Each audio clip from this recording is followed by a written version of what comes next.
আপনি কি জানেন দুবাই জেলে মহিলাদের সাথে প্রতিদিন কি করা হয়? আপনি কি জানেন সেইখানে মহিলা বন্দীদের প্রতিদিন কি ধরনের খাবার দেয়া হয়? দুবাই জেলে মহিলাদের সাথে কেমন আচরণ করা হয়? জেলখানার নাম শুনলে হাত পা কাঁপতে শুরু করে। কিন্তু দুবাই জেলের ক্ষেত্রে ব্যাপারটা অন্য মাত্রায় পৌঁছে যায়, কারণ দুবাই যতটা সুন্দর সেখানকার আইন ততটাই ভয়ঙ্কর। এখানকার জেলখানা জাহান্নামের চাইতেও ভয়ানক।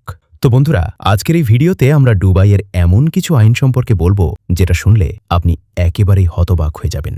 দুবাইয়ের আইন কানুন সম্পর্কে আপনার সচেতন হওয়া উচিত, যাতে করে আপনি যদি কখনো দুবাই যান তাহলে এই ভুল যেন না করেন।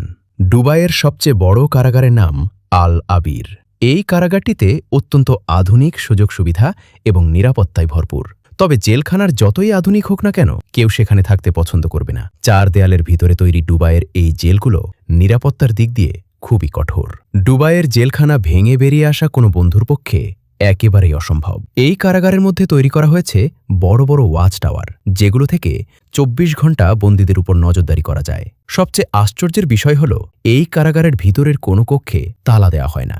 কোনো আসামি ভুল করেও এ জেলখানা থেকে পালানোর চেষ্টা করে না, কারণ সে জানে পালানোর মাত্র 24 ঘন্টার মধ্যে সে আবার ধরা পড়ে যাবে এবং পরবর্তীতে তাকে জাহান্নামের মধ্যে নিক্ষেপ করা হবে। সেই ভয়ে কেউ এখান থেকে পালাতে চায় না। দুবাইয়ের এই কারাগারে পুরুষ এবং মহিলাদের জন্য আলাদা আলাদা বিভাগ রয়েছে।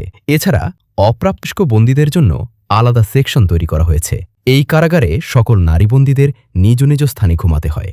একজন নারীবন্দী ঘুমের সময় অন্যজন নারীবন্দীর সাথে কথা বলতে পারে না। যে মহিলার ছোট বাচ্চা রয়েছে সেই শিশুদেরকেও কারাগারে রাখার ব্যবস্থা রয়েছে। কারাগারে মহিলা বন্দীদের সন্তানদেরকে খুব ভালোভাবে রাখা হয় এবং খুব সুন্দর করে যত্ন নেওয়া হয়। শিশুদের জন্য কারাগারের মধ্যে আলাদা একটি শিক্ষা খোলা হয়েছে।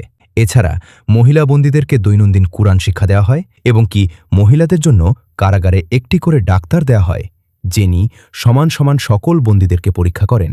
বলা হয় যে বেশিরভাগ দুবাই মহিলা জেলে বন্দী থাকার কারণে অনেক মহিলা আছেন যারা কাজের সন্ধানে কিংবা ভ্রমণের উদ্দেশ্যে দুবাই যান, কিন্তু সেখানকার নিয়মকানুন ভালোভাবে না জানার কারণে সেখানে কারাগারের মধ্যে কাটাতে হচ্ছে তাদের।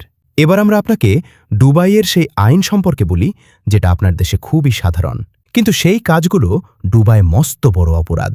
সাধারণত আপনি যখন পিকনিক স্পটে যান, সেখানে একটি ছবি তোলা বা ভিডিও করা সাধারণ একটি ব্যাপার। এছাড়া রমজান মাসে যদি কোনো মুসল্লির সামনে কেউ খাবার খায়, অপরাধ হিসেবে গণ্য করা হয়। প্রিয় দর্শক, এই ছিল আমাদের আজকের আয়োজন। এতক্ষণ সাথে থাকার জন্য আপনাকে অসংখ্য ধন্যবাদ। ভিডিওটি ভালো লেগে থাকলে একটি লাইক, কমেন্ট এবং শেয়ার করতে ভুলবেন না। আর চ্যানেলটি সাবস্ক্রাইব করে আমাদের সাথে থাকতেও ভুলবেন না। ধন্যবাদ।